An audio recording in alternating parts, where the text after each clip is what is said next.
मित्रों, आज भ्रष्टाचार की फर्स्ट एनिवर्सरी पर, भ्रष्टाचार की सालगिरह पर, भ्रष्टाचार के जो राइट हैंड मैन है दिल्ली में, उनको जब 1 वर्ष पूरा हुआ है उनके पार्टी के अनुसार जेल की सलाखों के पीछे, क्योंकि शिक्षा मंत्री के नाते कम और शराब मंत्री के नाते ज्यादा उनका ध्यान रहता था और योगदान रहता था, तो आज माफी मांगने के बदले महात्मा गांधी जी से खासकर माफी मांगने के बदले कुछ लोग जो भ्रष्टाचार के सरगना हैं, वो अपने लिए नोबेल प्राइज की मांग रख रहे हैं। ये विडंबना की बात है कि 1 वर्ष पहले जिन्हें जेल की सलाखों के पीछे कोर्ट ने भेजा था, उनके लिए, उनके कारनामों के लिए अरविंद केजरीवाल भारत रत्न की मांग कर रहे थे, और 1 वर्ष के बाद जब कोई कोर्ट, यहां तक कि सुप्रीम कोर्ट तक इन्हें राहत देने के बदले कहती है कि शराब घोटाले में 338 करोड़ का मनी ट्रेल है, इसको जरा समझाइए। जब इनके भ्रष्टाचार के सारे साथी संजय सिंह, विजय नायर और मनीष सिसोदिया को महीनों तक बेल या राहत नहीं मिलती, तो अरविंद केजरीवाल जी जो भारत रत्न इनके लिए मांग रहे थे, आज अपने लिए नोबेल प्राइज मांग रहे हैं। माफी नहीं मांग रहे, नोबेल प्राइज मांग रहे हैं। एक पुराना गाना है, मैं तो आप लोगों से थोड़ा सा कम उम्र का हूं, परंतु आप जो मेरे सीनियर यहां पे बैठे हैं, वो गाना है, मेरे माता पिता काफी सुनते थे। देखो तेरे संसार की हालत क्या हो गई भगवान, कितना बदल गया इंसान। आज मैं दिल्ली प्रदेश कार्यालय से यहां की ओर आ रहा था, तो बीच में किसी ने मुझको रोका और कहा कि इस गाने के लिरिक्स थोड़ा सा बदल गए हैं। आज ये लिरिक्स ये हो चुके हैं, देखो दिल्ली वासियों तुम्हारा सीएम, उसकी हालत क्या हो गई जनता रूपी भगवान, कितना बदल गया ये इंसान। ये वही इंसान है, ये वही अरविंद केजरीवाल है जो आम आदमी पार्टी की शुरुआत होने से पहले अन्ना हजारे की छत्र छाया में जब होता था, तब कहता था कि पहले इस्तीफा होगा और फिर जांच होगी। और आज इस्तीफा तो दूर की बात, आज जांच में सहयोग देने से भी कतरा रहे हैं ये लोग। कितना बदल गया ये इंसान, जो बच्चों की सौगंध खाकर कहता था कि देखिए जी, हम कांग्रेस से कभी हाथ नहीं मिलाएंगे, हम कभी समझौता नहीं करेंगे, हम लालू प्रसाद यादव को जेल के पीछे पहुंचाएंगे, हम समाजवादी पार्टी के मुखिया को जेल के पीछे पहुंचाएंगे, सोनिया गांधी को जेल के पीछे पहुंचाएंगे। कितना बदल गया ये इंसान कि आज इन्हीं की संगत में बैठे बैठे इस्तीफा देना दूर की बात, 7 बार समन आने पर जांच में सहयोग करने से भी कतराते हैं। ये किस प्रकार से बदला है ये इंसान। और मित्रों, आज ये जो बातें कह रहे हैं ना, ये बात सच है, नोबेल प्राइज तो मिलना चाहिए। इस बात पर मैं स्वीकारता हूं कि उनको नोबेल प्राइज मिलना चाहिए। पहला नोबेल प्राइज मिलना चाहिए भ्रष्टाचार करने के लिए, हर विभाग में भ्रष्टाचार करने के लिए नोबेल प्राइज मिलना चाहिए। उसके बाद नोबेल प्राइज मिलना चाहिए कि भ्रष्टाचार करने के बाद भगोड़े बनना है, विक्टिमहुड कार्ड खेलना है, भ्रष्टाचार को शिष्टाचार बताना है, और फिर अत्याचार करके ड्रामा और नौटंकी करनी है। इसके लिए, नौटंकी और ड्रामा के लिए जरूर नोबेल प्राइज मिलना चाहिए, अगर ये कैटेगरी में नोबेल प्राइज दिया जाता है तो। और तीसरा नोबेल प्राइज झूठ बोलने के लिए दिया जाना चाहिए। अब मैं आपको अगले 7-8 मिनट में बताऊंगा कि क्यों भ्रष्टाचार, भगोड़े बनने के लिए और झूठ बोलने के लिए इन लोगों को नोबेल प्राइज से जरूर नवाजना चाहिए। मित्रों, दवा से लेकर दारू तक, मोहल्ला क्लिनिक से लेकर शराब के ठेके तक, टेस्ट से लेकर कक्षा तक, बस से लेकर शीश महल तक, ऐसा कोई विभाग नहीं जिसको केजरीवाल एंड कंपनी ने ठगा नहीं, लूटा नहीं और अपनी काली कमाई और कमीशन का स्रोत बनाया नहीं। इसी मंच पर आपको याद होगा कि कई बार मेरे वरिष्ठ नेताओं को, भारतीय जनता पार्टी दिल्ली से नेताओं को, केंद्रीय मंत्रियों को और मुझे अवसर मिला कि आपको मोहल्ला क्लिनिक में जो लैब टेस्ट के नाम पर घोटाला हुआ, जो घोटाला बस में हुआ, जो घोटाला शीश महल में हुआ, उसमें तो कुछ चैनलों ने प्रमुखता से दिखाने का प्रयास किया तो उनके पत्रकार के साथ क्या क्या बदसलूकी की गई, जिस प्रकार से शराब घोटाला हुआ जिसमें कोर्ट किसी भी स्तर पर राहत देने को तैयार नहीं है, उल्टा टिप्पणी पर टिप्पणी करे जा रहा है कि प्राइमा फेसाई ये शराब घोटाला एस्टैब्लिश होता है। अब इन सारे घोटालों के बाद, और देखिए शराब के बाद पानी में भी घोटाला, और आज मित्रों मैं आपके सामने किस प्रकार से लगभग 70,000 करोड़ का घोटाला आम आदमी पार्टी कर रही है उसके कुछ प्रमाण आपके सामने रखना चाहता हूं। 70,000 करोड़ का घोटाला। मित्रों, आज दिल्ली जल बोर्ड, ये दिल्ली जल बोर्ड भ्रष्टाचार, कमीशन खोरी और हर प्रकार के अवैध कारनामों का अड्डा बन चुका है केजरीवाल के नेतृत्व में। अभी हाल ही में आपको याद होगा कि दिल्ली जल बोर्ड के कई वरिष्ठ अधिकारीगण इनको गिरफ्तार किया गया क्योंकि इनकी इन्वॉल्वमेंट, इनकी संलिप्तता थी एक बड़े स्कैंडल में जहां पर कॉन्ट्रैक्ट्स फर्जी कॉन्ट्रैक्टर्स को दिए जा रहे थे। ऐसे कॉन्ट्रैक्टर्स को दिए जा रहे थे जो उसके लिए किसी भी रूप से क्वालिफाइड नहीं थे और एवज में करप्शन लिया जा रहा था, और करप्शन और कमीशन लेने के बाद वो दिल्ली सरकार के सर्वोच्च लोगों तक पहुंचाया जा रहा था। इसीलिए उनके संरक्षण में लगातार दिल्ली जल बोर्ड के ये सभी लोग इस भ्रष्टाचार को अंजाम दे रहे थे। अब दिल्ली जल बोर्ड के माध्यम से OTS, वन टाइम सेटलमेंट के नाम पर वन टाइम सुपर स्कैम की तैयारी अरविंद केजरीवाल कर रहे हैं। ये वन टाइम सेटलमेंट का हिजाब है, वन टाइम सुपर स्कैम का असली चेहरा है, और ये बहुत बड़ा घोटाला है। देखिए, शराब में भी घोटाला और अब जल में भी घोटाला। मतलब अगर आप देखें तो ग्लास में जो लोग करते हैं सेवन इन चीजों का, अच्छी बात नहीं है, तो शराब और पानी दोनों को लेकर घोटाला है। किसी चीज को छोड़ना नहीं है, 360 डिग्री घोटाला करना है। तो 360 डिग्री घोटाला कैसे करते हैं, अब शराब के बाद पानी में भी घोटाला करने की जो नौबत सामने आई है, इसके बारे में मैं आपको बता रहा हूं। अभी कुछ दिनों से केजरीवाल जी कह रहे हैं कि कुछ उपभोक्ताओं के इन्फ्लेटेड बिल्स आ रहे हैं, 10 लाख उपभोक्ताओं के इन्फ्लेटेड बिल्स आ रहे हैं, और उनके बढ़े हुए बिल्स, इन्फ्लेटेड बिल्स के लिए राहत देने के लिए हम प्रयास करना चाहते हैं। हम चाहते हैं कि इनको राहत दे दी जाए, परंतु हमें रोका जा रहा है जी, हमें कुछ काम नहीं करने दिया जा रहा है। वैसे जब क्रेडिट लेना हो और चुनाव में जाकर अपने मॉडल को बेस्ट मॉडल बताना हो, एजुकेशन का मॉडल, हेल्थ का मॉडल, जो कि है नहीं, उसकी असलियत तो कुछ और ही है, उसमें तो केजरीवाल जी अपने आप को, अपनी पार्टी को क्रेडिट दे देते हैं, वहां पर काम करने दिया जाता है। परंतु बाकी सारी चीजों में विक्टिमहुड कार्ड खेलना और कहना कि काम नहीं करने दिया जा रहा, हम तो वन टाइम सेटलमेंट देना चाहते हैं। इन्फ्लेटेड बिल्स आए हैं 10 लाख उपभोक्ताओं के। पर केजरीवाल जी, अब आपको मैं स्कैम समझाता हूं। 2012 से लेकर 2014 तक हर रोज अरविंद केजरीवाल प्रेस कॉन्फ्रेंस करते थे तो एयर फ्लो वाटर मीटर को लेकर बैठते थे। जैसे वो पहले लिस्ट भी लेकर बैठते थे जिसमें सोनिया जी, लालू जी, राहुल जी, शरद पवार जी, इन सबके नाम थे। लिस्ट के साथ साथ एयर फ्लो मीटर लेकर बैठते थे।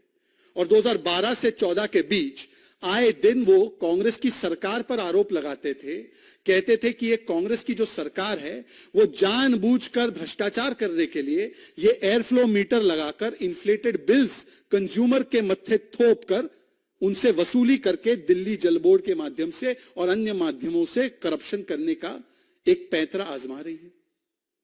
इनकी जब सरकार आई, स्पष्ट बहुमत से, बड़े बहुमत से 2015 के बाद आई, तो 2015 के बाद ये मीटर बंद करने के बदले अरविंद केजरीवाल जी ने न केवल इस मीटर को आने वाले नए कनेक्शंस में लगाया, बल्कि जो कनेक्शंस के मीटर्स रिप्लेस हो रहे थे, इसी एयरफ्लो मीटर को लगातार जारी रखा और उनसे रिप्लेस करवाया। अब आप ही की जुबानी कि ये मीटर्स के माध्यम से इन्फ्लेटेड बिल्स जा रहे थे, ये करप्शन के लिए किया जा रहा था, ये दिल्ली सरकार पर उस समय के आरोप था आपका।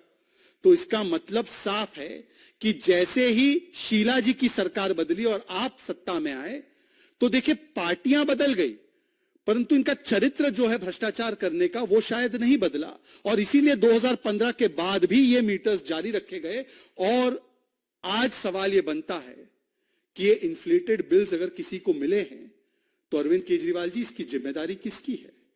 इसकी जिम्मेदारी तो शुद्ध रूप से केवल और केवल आपकी है, क्योंकि आप ही ने ये मीटर्स को कहा था कि ये खराब मीटर्स है, ये मीटर्स नहीं लगने चाहिए। अब 9-10 साल के बाद जब सत्ता में रह लिए और चुनाव बस आने वाले हैं लोकसभा के, तब अरविंद केजरीवाल जी कहते हैं कि देखिए जी, हम चाहते हैं कि ये वन टाइम सेटलमेंट मिल जाए, उपभोक्ताओं को राहत मिल जाए। और यही केजरीवाल ने 2016 में कहा था, 2016 में कहा था कि मैं एक सॉफ्टवेयर ला रहा हूं जी, एक बार ये सॉफ्टवेयर आ जाएगा जी तो सबके घर में एक्यूरेट बिल पहुंचेगा। और अभी तक मैंने जो देखा है, 2016 की बात है, कि 95% लोगों के पास फर्जी और गलत बिल जा रहे हैं। अब केजरीवाल जी बताइए कि 2016 का जो सॉफ्टवेयर आपने बोला था वो आज कहां पर चल रहा है बिल की रीडिंग के लिए, बिल के लिए? जो आपने कहा था 95% लोगों के पास गलत बिल जा रहा है, तो आज उपभोक्ताओं का जिनको इन्फ्लेटेड बिल मिला है आपके हिसाब से 10 लाख ही आंकड़ा कैसे है? 95% तो कई गुना ज्यादा होने चाहिए। आज अरविंद केजरीवाल जी बताइए कि 9-10 वर्षों के बाद साफ पानी देने का जो आपने वादा किया था कि टैप के माध्यम से घर घर तक पानी पहुंचेगा, उस वादे को तो पूरा नहीं कर पाए। इस मीटर को हटाने का जो वादा किया था उसको पूरा नहीं कर पाए। और 9-10 साल के बाद अगर आप इन्फ्लेटेड बिल की बात करते हैं तो ये बिल जनरेट कौन करता है? क्या ये बिल कोई भारतीय जनता पार्टी के दफ्तर से जनरेट हो रहा है, या ये बिल दिल्ली जल बोर्ड ही जनरेट कर रही है? और यदि ये बिल दिल्ली जल बोर्ड ही जनरेट कर रही है तो हमारा आपसे एक सुझाव है अरविंद केजरीवाल जी, ये बिल जनरेट हो फिर वो कैंसल हो, इससे अच्छा तो आप ये कर दीजिए कि जिस किसी के बिल में इन्फ्लेटेड आया है, गलती आई है, उस बिल को डीजेबी के माध्यम से जीरो कर दीजिए। वैसे भी तो 21,000 लीटर तक जब पानी मिलता है और उसके लिए तो कोई बिल नहीं देना पड़ता। आपका ये वादा था, आपकी ये स्कीम थी। ये ओटीएस स्कीम कहां है मुझे नहीं पता, पर ये स्कीम तो थी ना, 21,000 लीटर तक पानी माफ, पानी मुफ्त। तो यदि ऐसा है तो जिनके भी गलत है आप उसको जीरो कर दीजिए, प्रॉब्लम सॉल्व हो गई। पर यह प्रॉब्लम सॉल्व करनी नहीं है, यह उपभोक्ताओं के लिए कोई कंसर्न नहीं है, यह अब भ्रष्टाचार का नया माध्यम ढूंढने का एक तरीका है। मित्रों, आपको मैं एक और चीज के प्रति ध्यान आकर्षित कराना चाहता हूं। 2023 के अंत में हमारे कर्मठ प्रदेश अध्यक्ष वीरेंद्र सचदेवा जी ने और हमारे बाकी के नेताओं ने एक एसटीपी टेंडर स्कैम के बारे में भी दस्तावेज सार्वजनिक पटल पर लाने का काम किया था और संभवतः उसको बाकी अथॉरिटीज के पास भी पहुंचाने का काम किया। हजारों करोड़ों का उसमें स्कैम हुआ। ऐसे एक नहीं, कॉन्ट्रैक्ट देने दिलवाने में दिल्ली जल बोर्ड के माध्यम से हजारों हजार करोड़ का स्कैम हुआ है। और इन तमाम स्कैम्स को इस प्रकार से फंड करने के लिए, ताकि इन कॉन्ट्रैक्टर्स को, जिनको ये अवैध तरीके से कॉन्ट्रैक्ट दिलाए गए हैं, जिनको ये अवैध तरीके से कमीशन के बेसिस पर दिए गए हैं, इन तक किसी प्रकार से पैसा पहुंचाया जाए, इसके लिए ये पूरी कवायद है। मैं आपको बताना चाहता हूं और आप जानकर शौक हो जाएंगे, चौंक जाएंगे, कि जो केजरीवाल जी कहते हैं कि मैंने सारी चीजों को ठीक कर दिया है, मैंने रेवेन्यू दिल्ली सरकार का सरप्लस में लाने का काम किया है। यदि आपने दिल्ली सरकार का सरप्लस रेवेन्यू कर दिया है तो पिछले 10 वर्षों में दिल्ली जल बोर्ड का रेवेन्यू सरप्लस में क्यों नहीं हुआ? आज दिल्ली जल बोर्ड पर जो कर्जा 20,000 करोड़ से कम का था, 2021-22-23 आते आते दिल्ली जल बोर्ड पर 80,000 करोड़ का कर्जा है। नोट कीजिए, जो कर्जा मात्र 20,000 करोड़ का पहले था, वो कुछ वर्षों में बढ़ते बढ़ते बढ़ते बढ़ते, मतलब कि हर वर्ष दिल्ली जल बोर्ड का नुकसान होते होते होते होते, पिछले वर्ष भी अगर आप देखेंगे तो 1,000 करोड़ से ज्यादा का नुकसान हुआ है, वो आज 80,000 करोड़ का डेट है। ये तो कहते हैं ना कि हमने सब कुछ ठीक कर दिया जी, रेवेन्यू सरप्लस हमने सरकार के बजट को कर दिया जी, हालांकि दिल्ली का सरप्लस रेवेन्यू ही था, परंतु ये कहते हैं, क्लेम करते हैं। तो दिल्ली जल बोर्ड का, जबकि नेतृत्व दिल्ली जल बोर्ड का या तो उनके स्वयं के हाथों में रहा है या उनके चहेते मंत्रियों के हाथों में रहा है, राघव चड्ढा से लेकर सौरभ भारद्वाज इनके हाथों में रहा है, तो आज तक इसको ठीक क्यों नहीं कर पाए? ये ठीक इसलिए नहीं कर पाए, ये इसलिए घाटे में है दिल्ली जल बोर्ड, क्योंकि बार बार दिल्ली जल बोर्ड के माध्यम से एसटीपी टेंडर प्लांट का हो या अलग अलग इस प्रकार के कॉन्ट्रैक्ट हो, उन कॉन्ट्रैक्ट्स की असली कीमत मानो 100 करोड़ है तो उसको इन्फ्लेट करके 500 करोड़, 600 करोड़, 700 करोड़, 1000 करोड़ करके अपने चहीते कॉन्ट्रैक्टर को दिलवाना, बीच में घूस लेना और दिल्ली की जनता के पैसों के माध्यम से ये दिल्ली जल बोर्ड के घोटाले में दिल्ली जल बोर्ड के नुकसान की भरपाई करने का ये एक sophisticated one time super scam का स्कीम है। समझिए इस बात को, ये कोई जनता के लिए नहीं है। जनता के लिए होता तो पिछले वर्ष करते, जनता के लिए होता तो उससे पिछले वर्ष करते। आज क्यों कर रहे हैं?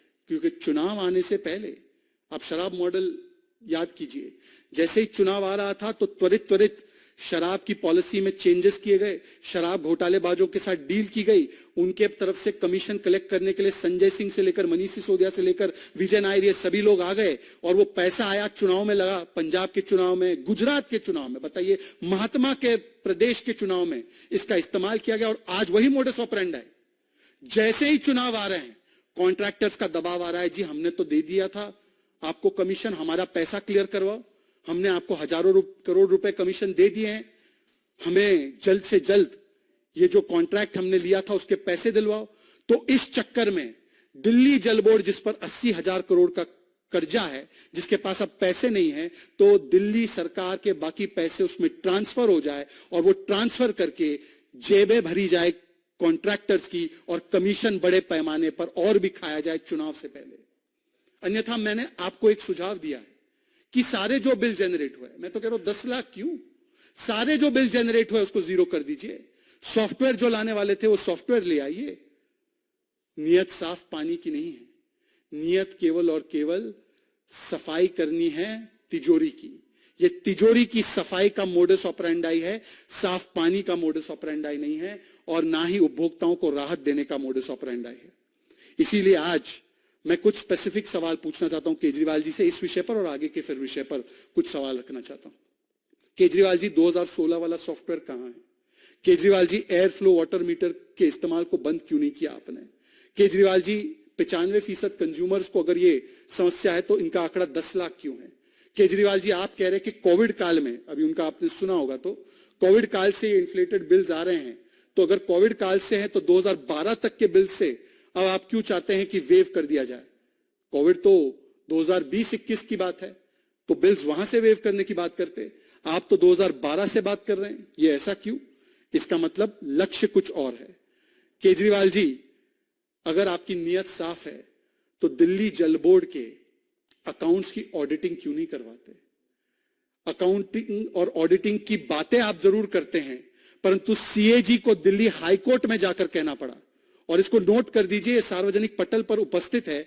सीएजी ने दिल्ली हाईकोर्ट से कहा कि अरविंद केजरीवाल और उनकी सरकार डीजेबी के अकाउंट्स उनको मुहैया नहीं करवा रही है, उनको लगातार कहने के बाद भी अकाउंट्स नहीं दिए जा रहे हैं, जिसकी वजह से वर्षों से सीएजी ऑडिट नहीं हो पा रही है। और क्योंकि अगर सीएजी ऑडिट हो जाएगी तो जो भी मैंने अभी कहा है कि इन्फ्लेटेड कॉन्ट्रैक्ट्स दिए गए हैं, अपने रिश्तेदारों को, अपने दोस्तों को, अपने साथियों को कमीशन की एवज पर इलीगली कॉन्ट्रैक्ट्स दिए गए हैं, वो सारा का सारा सच जो है वो बाहर आ जाएगा। और ये बात बाहर ना है परंतु एक कॉन्ट्रैक्टर्स को पैसा चला जाए, इसके लिए ये नया माध्यम है भ्रष्टाचार करने का। मित्रों, पर एक और बात, आज बोल रहे हैं 1 साल हुए हैं मनीष सिसोदिया की गिरफ्तारी को और शिक्षा में क्रांति लाई। शिक्षा में कौन सी क्रांति लाई वो तो आप देख लीजिए, हाईकोर्ट ने अभी टिप्पणी की है दिल्ली के सरकारी स्कूल की व्यवस्था पर। पर क्रांति एक जरूर लाई है, और वो क्रांति एबीसीडी क्रांति है, घोटाले की क्रांति है। ये एबीसीडी का जो मतलब है वो ये है: A for avoid summons, B for भाग जाओ फ्रॉम समन्स, सी फॉर किसी तरह से कवर अप कर दो समन्स का, और डी फॉर डाइवर्ट करके ड्रामेबाजी करो समन्स पर। मित्रों, आप बताइए कि जब आज 7वीं बार समन दिया गया और पेश होना था, तो अरविंद केजरीवाल वहां पर पेश होने के बदले फिर से ये एबीसीडी करने लगे, बहाने बनाने लगे। पहली बार विपासना का बहाना, फिर स्टार प्रचारक होने का बहाना, जिसमें 204 सीट में 204 सीटों पर पूरी तरह से डिपॉजिट जब्त हो गई, फिर चुनावों का बहाना, फिर विद्वेष की भावना से किया जा रहा है इसका बहाना। मैं पूछना चाहता हूं अरविंद केजरीवाल जी, अगर 7-7 समन के बाद आप कह रहे हैं विद्वेषपूर्ण भावना है, तो अभी तक कोर्ट ने इन समन्स को खारिज क्यों नहीं किया? आप कोर्ट चले जाते, समन्स को खारिज करवा देते और एजेंसियों को एक जवाब दे देते कि देखिए खारिज हो गए, अवैध समन्स थे। कोर्ट ने समन्स को खारिज नहीं किया है, उल्टा ईडी कोर्ट के पास जाती है और कहती है कि एक पब्लिक सर्वेंट जब उनको समन्स भेजा जा रहा है, जांच में शामिल होने के लिए कहा जा रहा है, तो समन्स के साथ कोऑपरेट करने के बदले आज किस प्रकार से एजेंसीज के साथ कॉन्फ्रंट कर रहे हैं, इसका आज उदाहरण सामने आया है। और कोर्ट जब एजेंसी पहुंचती है तो कोर्ट कोई भी समन पर स्टे नहीं लगाती। आज आतिशी जी ने और सौरभ भारद्वाज ने जब प्रेस वार्ता की, तो सौरभ भारद्वाज ने हास्यास्पद है लालू प्रसाद यादव का उदाहरण दिया। बताइए, जो अन्ना हजारे के मूवमेंट से शुरू हुए हैं वो लालू जी का उदाहरण दे रहे हैं। चलिए, कितना बदल गया इंसान, इसका एक और परिचायक तो है। पर सौरभ भारद्वाज कह रहे हैं, आतिशी कह रही है कि इतनी जल्दबाजी क्या है, कोर्ट गए हैं, कोर्ट में मामला है, कोर्ट जाने के बाद एक और समन क्यों भेजा जा रहा है? मान्यवर, यह बताइए कि क्या कोर्ट ने किसी भी प्रोसीडिंग पर स्टे लगाया है? कोर्ट ने तो आपको नोटिस जारी किया यह कहते हुए कि आप जांच में शामिल क्यों नहीं होते। यदि आपको इतना सम्मान है और कोर्ट की बात आज आप कर रहे हैं, तो इसी कोर्ट्स ने, सुप्रीम कोर्ट ने कहा कि मनीष सिसोदिया को बेल नहीं मिलेगी, इसी हाई कोर्ट ने कहा संजय सिंह को बेल नहीं मिलेगी, विद्वेष की भावना से कोई कार्रवाई नहीं हो रही, ये ऑन रिकॉर्ड कहा है। लोअर कोर्ट ने कहा है 338 करोड़ का मनी ट्रेल कहा है। आतिशी कहती है 1 रुपए का ट्रेल नहीं मिला, 338 करोड़ का मनी ट्रेल मिला है, यह सुप्रीम कोर्ट ने माना। तो बताइए कि कोर्ट की एक जगह पर तो बात कोर्ट करनी है और दूसरी जगह पर कोर्ट की जो फाइंडिंग्स है उसको कोर्ट नहीं करना। मित्रों, सवाल यह भी पूछा जाना चाहिए कि किस साफगोई से झूठ बोलते हैं। आतिशी जी का दूसरा तर्क यह था कि जो भी कार्रवाई हो रही है पीएमएलए कानून में बदलाव करके केवल ईडी की कार्रवाई हो रही है। मित्रों, मैं आपके समक्ष एक बहुत महत्वपूर्ण चीज रखना चाहता हूं, आपका ध्यान आकर्षित कर रहा हूं, सभी जो यहां पर बैठे हैं। ये जो बार बार कहा जाता है ना कि केवल पीएमएलए में कार्रवाई हो रही है, पीएमएलए में कार्रवाई हो रही है, पीएमएलए में कार्रवाई हो रही है। पहले तो अगर सुप्रीम कोर्ट के पास सारे अथॉरिटी है, अगर पीएमएलए हो या कोई भी कानून हो, इसमें गलत कार्रवाई होती है तो उस कानून को भी और उस गलत कार्रवाई को भी रद्द करने का सुप्रीम कोर्ट के पास पूरा अधिकार क्षेत्र है। परंतु सवाल वो नहीं है, सवाल यह है कि यह है सीबीआई कोर्ट का ऑर्डर, और मैं आपको पढ़कर सुनाना चाहता हूं। और सीबीआई कोर्ट ऑर्डर जो देती है पीएमएलए पर नहीं देती है, सीबीआई कोर्ट ऑर्डर देती है प्रिवेंशन ऑफ करप्शन एक्ट पर, सीबीआई कोर्ट ऑर्डर देती है आईपीसी की अलग अलग धाराओं पर, और उससे मैं पढ़कर सुना रहा हूं। यह सीबीआई कोर्ट का जो हाई कोर्ट ने भी कंफर्म किया, the payment of advance kickbacks of around 90 to 100 crore rupees was meant for him मतलब Manish Sisodia and his other colleagues in JNTCD, and 20 to 30 crore rupees of the above have been found to be routed through co-accused Vijay Nair, etc., etc., etc. Thus, as per allegations made by prosecution and the evidence collected thereof, the applicant can be prima facie held to be the architect of the said criminal conspiracy. ये CBI court का आदेश IPC और पोका के मामलों पर, nothing to do with PMLA, कोई PMLA का लेना देना नहीं। अब बताइए आतिशी जी, अभी आपने 2 घंटे पहले, 1 घंटे पहले जब प्रेस की है, उन्होंने कहा ये सारे केस पीएमएलए के जी, इसलिए वो बेल नहीं मिल पा रही है। ये तो नहीं है। और बाकी सब तो छोड़िए, आप तो कहते हैं ना भ्रष्टाचार के प्रति हमारा 0 टॉलरेंस है। लालू जी तो 4 बार कन्विक्टेड है मान्यवर, लालू जी 4 बार कन्विक्टेड है। तो जब लालू जी 4 बार कन्विक्टेड है, अब तो कोई सवाल नहीं बचता किसी विद्वेष की भावना का। तो बताइए, 4 बार कन्विक्टेड व्यक्ति के साथ बैठकर आप अपने आप को कट्टर ईमानदार कह रहे हैं। आप कह रहे हैं आपको भारत रत्न और नोबेल प्राइज मिलना चाहिए ईमानदारी के लिए। लालू जी पर आपका क्या स्टैंड है? बाकी सारे तर्क कुतर्क छोड़ दीजिए। ये आकर कहेंगे फलाने का नाम, ढिमकाने का नाम, जिन पर ऑनगोइंग केसेस है उनको छोड़ दीजिए। कन्विक्टेड आज की तारीख में दो नेता है, एक है लालू प्रसाद यादव 4 बार कन्विक्टेड, दूसरे है पवन मुड़ी। पवन मुड़ी डीएमके के मंत्री रहे हैं, उनको भी कोर्ट ने कन्विक्ट कर दिया। अब ये दोनों कन्विक्टेड नेताओं पर आम आदमी पार्टी का क्या स्टैंड है? या आम आदमी पार्टी अब समझती है कि ये जो कन्विक्शन है ये भी विद्वेष की भावना से? आम आदमी पार्टी जब कहती है कि विद्वेष की भावना से ईडी सीबीआई कार्रवाई करती है, तो अब क्योंकि निकाह मुकम्मल हो चुका है इनका, अभी अभी आपने देखा है दिल्ली में निकाह, राजनीतिक निकाह इनका मुकम्मल हो चुका है। हालांकि ये निकाह मुकम्मल होने के बाद भरूच से और पंजाब में तो 3 तलाक चल ही रहा था इनका, परंतु क्योंकि दिल्ली में निकाह मुकम्मल हो चुका है, तो आज मैं पूछना चाहता हूं कि जिस कार्रवाई को ये विद्वेषपूर्ण कार्रवाई बताते हैं, सुनिए इस बात को। ये इनके ही नए नए साथी ने कहा है। मामला है ये, शिक्षा का मामला नहीं है। शराब की बात हो रही है, शिक्षा पर छुपने का काम मत कीजिए, ये गलत है, ये सर्वथा पाप है। यह है कांग्रेस पार्टी की अधिकृत प्रवक्ता, और अधिकृत मंच से उन्होंने कहा कि शराब घोटाला हुआ है, इसमें छिपने का प्रयास मत कीजिए। अब मैं अरविंद केजरीवाल जी आपसे बताना चाहता हूं कि बताइए कि क्या कांग्रेस पार्टी भी विद्वेषपूर्ण कार्रवाई पर काम कर रही है? क्या वो भी भारतीय जनता पार्टी के साथ मिली हुई है? कोर्ट्स भी भारतीय जनता पार्टी के साथ मिले हुए हैं, सब कुछ मिले हुए हैं, सब कोई मिला हुआ है। ये वही लोग हैं जो कहते हैं या कहते थे कि सब कोई मिला हुआ है जी, आज ये सब मिल गए जी। कितना बदल गया इंसान, कितना बदल गया इंसान कि जो लोग कहते थे जांच करानी है, सोनिया गांधी को गिरफ्तार करो, 2 दिन उसका इंटेरोगेशन करो, देखो पता चल जाएगा किस किसने रिश्वत लिया और किस किसने। ये अरविंद केजरीवाल का बयान, ये तो खुद चाह रहे थे सोनिया गांधी गिरफ्तार हो। अब तो सोनिया गांधी पर केवल केस चल रहा है, वो गिरफ्तार अभी तक नहीं हुई है। तो क्या अरविंद केजरीवाल जी आपने इस पर भी सियासी यूटर्न ले लिया है, या उस समय पर गलत बोल रहे थे, या आज आपको विद्वेषपूर्ण कार्रवाई नजर आने लगी एजेंसियों में? इसका जवाब देना चाहिए। दरअसल बात यह है कि जवाब नहीं देना है शराब घोटाले पर। शराब घोटाले पर 2.5% से 12% कमीशन कैसे हुआ? जवाब नहीं देना है। ब्लैक लिस्टेड कंपनी कैसे आई? जवाब नहीं देना है। मैन्युफैक्चरिंग कंपनी कैसे आ गई? उसका जवाब नहीं देना है। होलसेल प्राइवेट सेक्टर को कैसे दे दिया गया? जवाब नहीं देना है।